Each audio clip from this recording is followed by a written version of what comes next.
Thank you again, Barb. My name is David Conley. I'm the president of Rockmill Financial, and I have a presentation tonight that I'd like to go through with you, talk to you about an opportunity that's available to the school district, and then answer any questions that you have about the opportunity.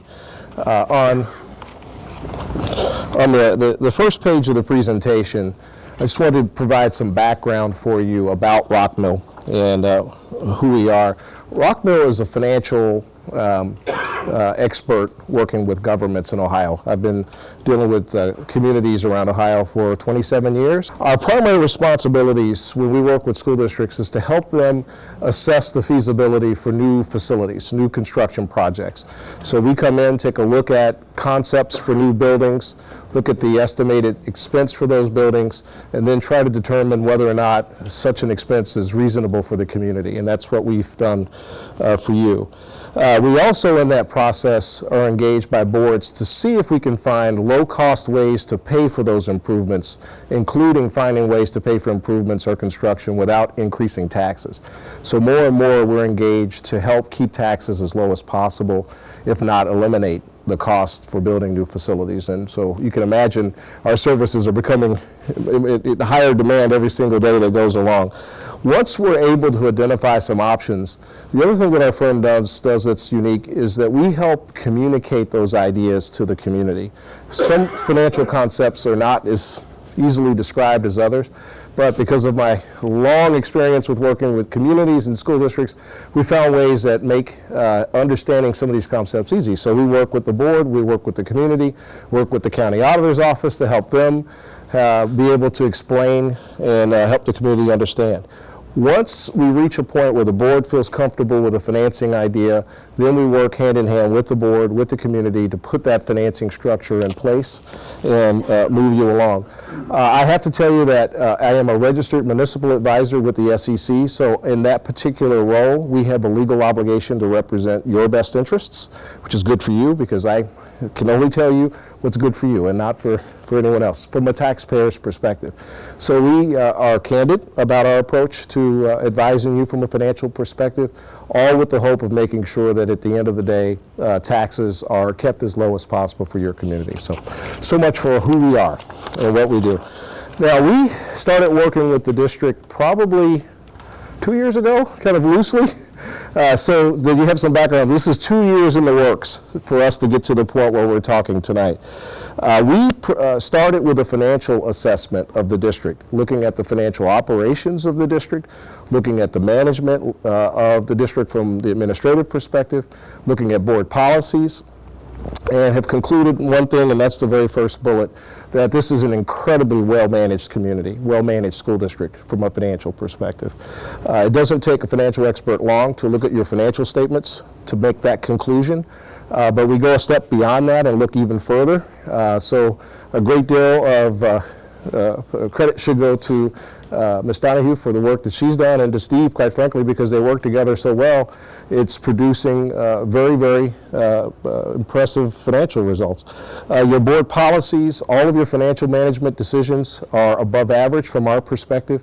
And these things are important because it does tie to the financial ability that you have to move forward with building projects that will not impact taxpayers as it would in other school districts. So the way that you've managed this district historically has put you in a position to do some things going forward that are an advantage to your community. And they should be acknowledged. Yes, sir.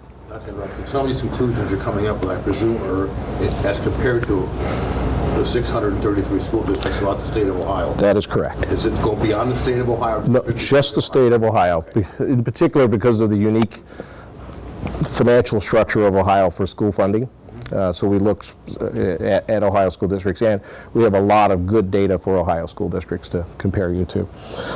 We also took a look at the what we call the affordability of the school district, because every community feels, whether it's a school or a city or a county, that taxes are high and they're and getting higher.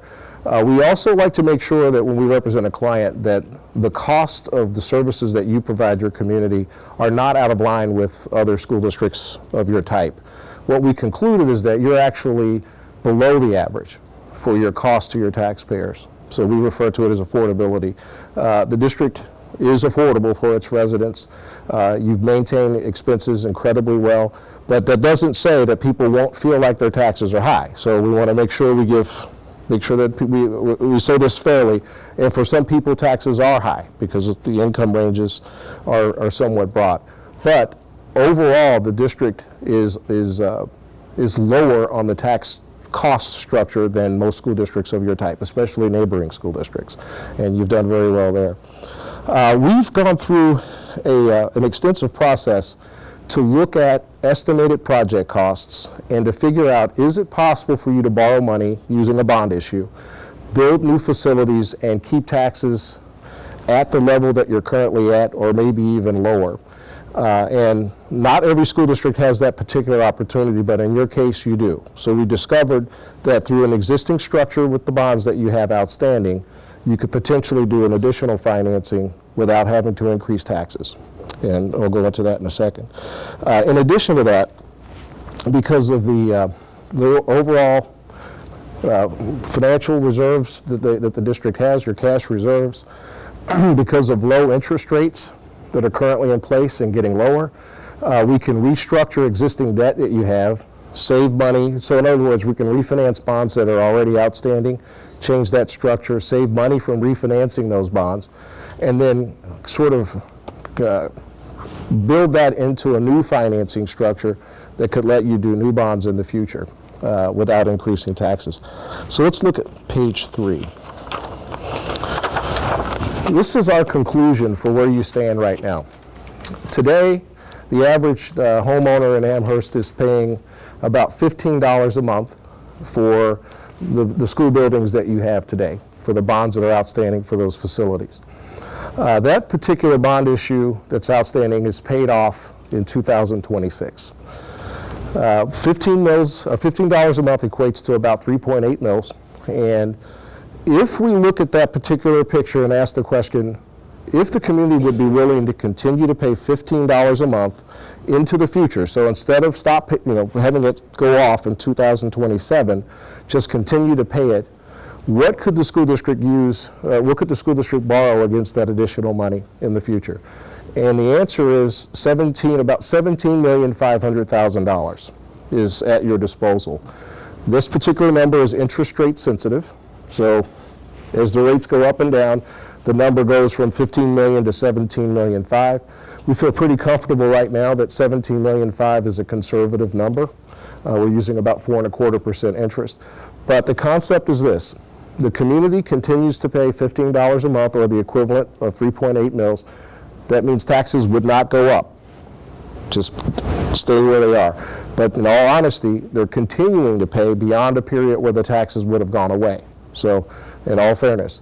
So it is a continuing tax, just not an increased tax. But if they did that, the district could proceed with up to $17.5 million for the construction of new facilities.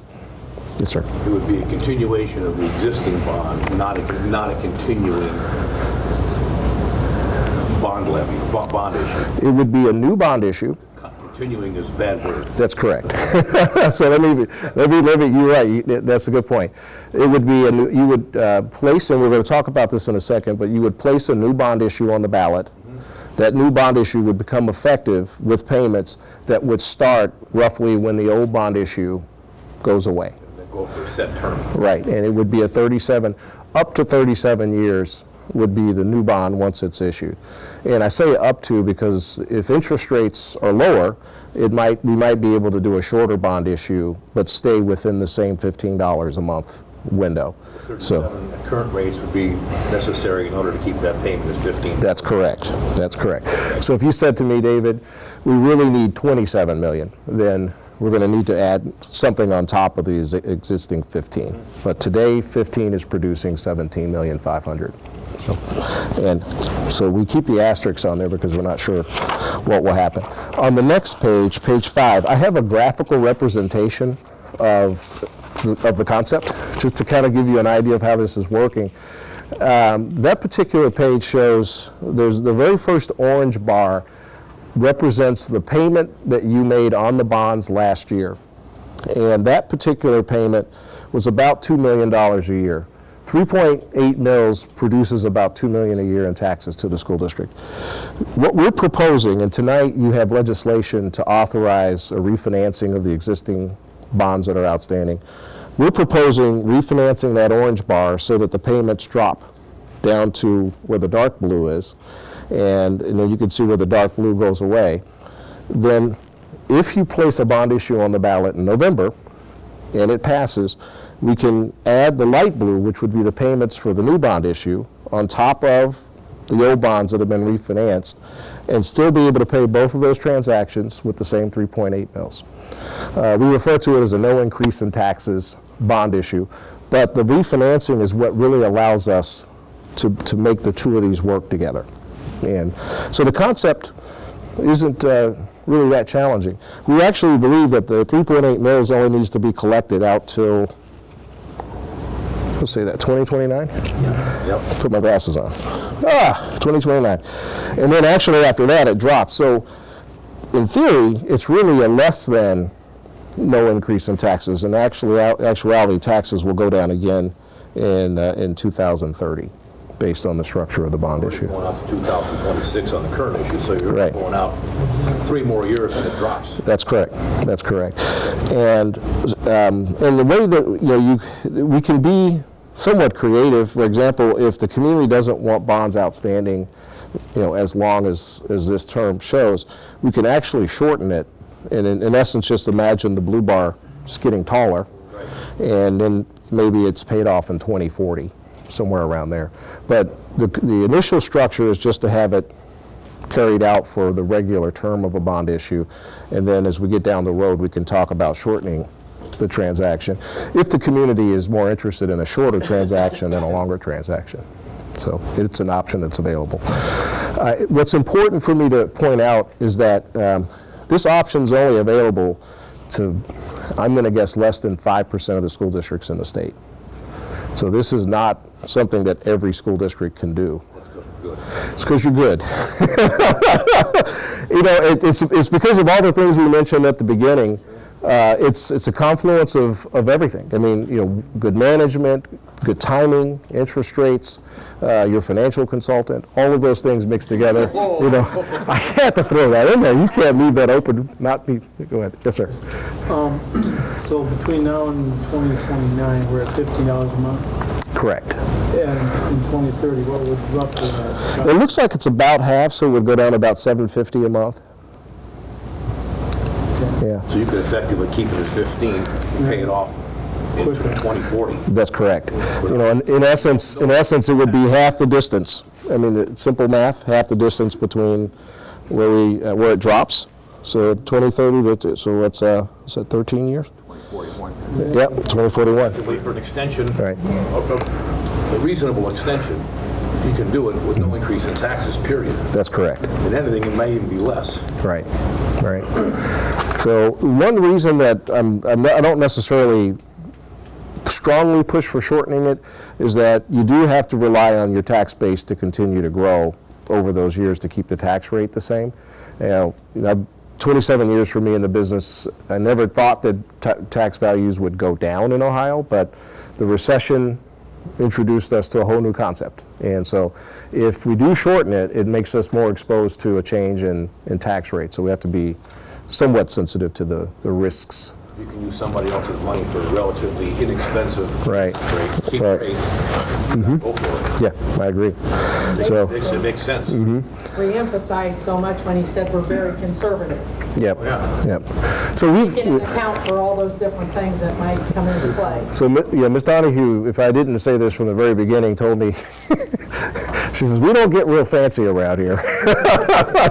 So everything better be conservative. So, I could actually show you things that look even better than this, but this is an incredibly conservative estimate of what we can do. And we've actually gone over this with the county auditor's office as well, and they agreed with us on our safe, conservative numbers because, we understand the community expects this to work. If it's going to happen, it better work right. And so we want to make sure that it does. Safe, conservative picture gives us a lot of options. It does. Okay. Yep. Quite a few options. And Not increasing taxes, either way. right. Good. And so we are in order to do this, there's a series of things that have to come together in order to make this work. So it's not an automatic. The first is tonight your authorization of the refinancing, and I meant to hand these out. I apologize. Steve, do you mind passing this around? We have a refinancing that is currently in the works. We haven't moved forward to do it because you haven't authorized it, obviously, but the interest rates are coming down. We want to get everything ready to go with your approval. So the first part of what we need to do is to get the refunding done, change the payments down. And the nice part about this is whether or not you do the next bond issue, at least with this bond issue, you save the community $250,000, $260,000 in interest by refinancing. So there's no downside to doing the refinancing. So we get that executed.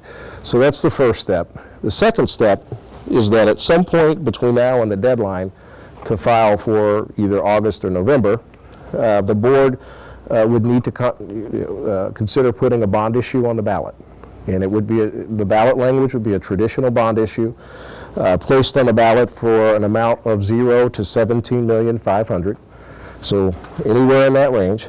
Maximum term of 37 years for the purpose of constructing new school facilities. And the ballot millage still appears on the ballot, even though there won't need to be an increase in taxes, and that's just state law. State law says the county auditor has to estimate what the ballot millage would be to pay that bond issue back. So right now we're estimating that millage to be 1.58 mils. The ballot also does not say no increase in taxes. It simply says $17,500,000 for 37 years to build new school facilities.